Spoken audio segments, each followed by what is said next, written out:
Slumdog Don Quixote Millionaire. Told you there's nothing new under the sun. The last one was Ecclesiastes. This is Don Quixote, except without the windmills. Actually, Slumdog Millionaire was a good movie. I enjoyed this movie. Still not recommending it, but I enjoyed it. There's things in it. It's pretty brutal at times, so I wouldn't go see it on because I like it. But there's some entertaining things about it. I will not spoil this one because I have a little affection for it, so I won't tell you whether he actually wins Who Wants to Be a Millionaire or not. But you saw he's on the Indian version of Who Wants to Be a Millionaire, and he's a slumdog. That means he just comes from the slums. He's a nobody. This movie is about power. This movie is about the power of the rich compared to the power of the poor. And can somebody who's poor ever become anything else? The movie begins, so I'm not spoiling this, the movie begins with the fact that this individual, after this scene, which is sort of a flashback, has been beaten to a pulp because they suspect that he's cheating, because they say no slumdog could ever answer these questions. It just upsets the power order. It upsets the power structure. You must be cheating. How could it be? It's actually a fairy tale. The movie, like Don Quixote kind of, it's a fairy tale about a guy who sees things very positively and optimistically and always believes the best will turn out, even though everybody around him keeps reminding him how crummy life is. And within the context of that, you have Jamal, who's the slumdog millionaire. You have his girlfriend, who doesn't know she's his girlfriend. If you've ever read Don Quixote, that's very similar to Don Quixote. Don Quixote finds this prostitute, and in his deranged mind, he believes that she's a princess, and he goes out to woo her, and she keeps telling him, I don't know you, I don't like you. Well, that's kind of similar here.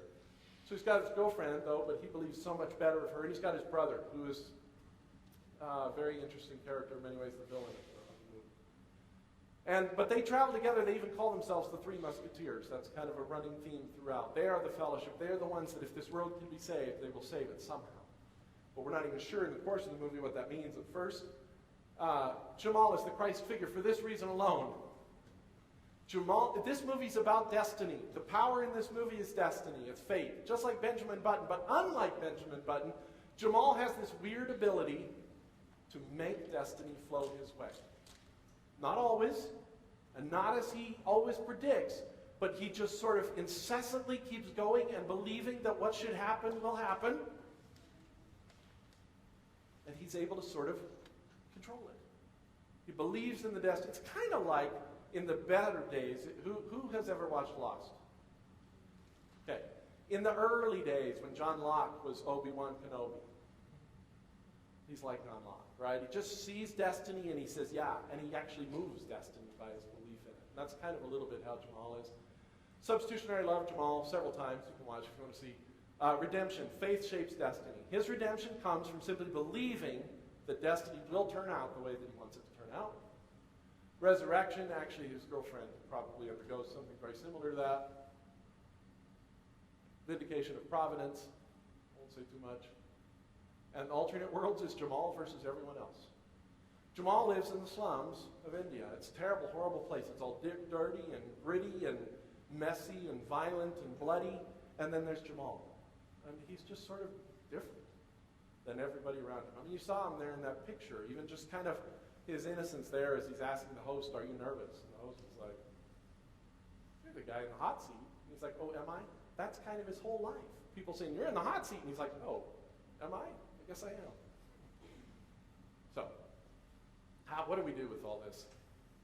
I want to mention briefly one more thing about power. All these movies are about power. The power of the institution, the power of politics, the power, abuse of power, like in The Reader, the power versus the victim, the power of fate, the power of destiny.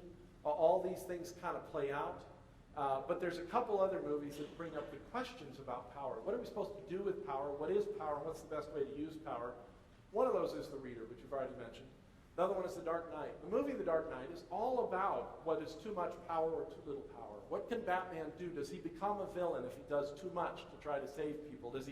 Is there a line to what he's allowed to do? And the reason a movie like The Dark Knight was made and comes out at this time is because our whole country has been wrestling with that question as we've engaged in the war on terrorism, hasn't it? Regardless of what side of the political fence you sit on, this is a question we all wrestle with. What kind of power is excessive and what kind of power is acceptable? And is there power that the good guys are allowed to use that the bad guys aren't allowed to use? And I don't think there are simple answers to that, despite the political debates that make it sound like there may be. think those are very, very thorny questions. And The Dark Knight, I think, tackles those questions without exactly giving you the answer. Which is one reason I think it's a very good movie. Another one is Doubt. This was my best movie that I've seen all year. It's the best movie I've seen for a long time, in fact. And Doubt is about a Catholic priest and a Catholic nun. And the Catholic nun is very traditional, and the Catholic priest is kind of progressive in terms of the church. And they come to loggerheads about that, but there's one central question that comes up about whether the priest has been involved in an inappropriate relationship with a young boy. And the movie is called Doubt. And if that gives you any indication of whether you will feel resolved at the end of this movie or not, then you know whether to go see it or not. But the movie addresses the questions about power, and about tradition, and about moving forward, and about certainty. The question is there power in certainty, or is there possibly power in doubt? So this is another issue that's addressed. All right, here we go. I want to tie all this in here this morning this way. Surprising secret to power. What does Jesus say about power? When he saw the crowds, this is Jesus, he went up on a mountainside and sat down, and his disciples came to him, and he began to teach them, saying, "Blessed are the poor in spirit, for theirs is the kingdom of heaven." Blessed are the poor. Slumdog Millionaire is about the question of the poor and the rich get all the blessings. The power is in the rich. And Jesus begins by saying, "Blessed are the poor in spirit." Doubt is about the question of whether you could be completely confident based upon the traditions and the convictions you've grown in, and whether somebody who appears poorer in spirit can be as blessed. And Jesus says, "Blessed are the poor in spirit." Blessed are those who are needy and know it. For theirs is the kingdom of heaven. Blessed are those who mourn, for they will be comforted. Blessed are the meek, for they will inherit the earth. Blessed are those who hunger and thirst for righteousness, for they will be filled. Blessed are the merciful, for they will be shown mercy. Blessed are the pure in heart, for they will see God. Blessed are the peacemakers, for they will be called sons of God. Blessed are those who are persecuted because of righteousness, for theirs is the kingdom of heaven. Blessed are you when people insult you, persecute you, and falsely say all kinds of evil against you because of me. Very few people in the world rush to these states of being. Right? If your choice is to be meek or to be worldly powerful, if your choice is to be persecuted victim or powerful oppressor, most people run away from these items. I love 24. It would be hard to call Jack Bauer meek.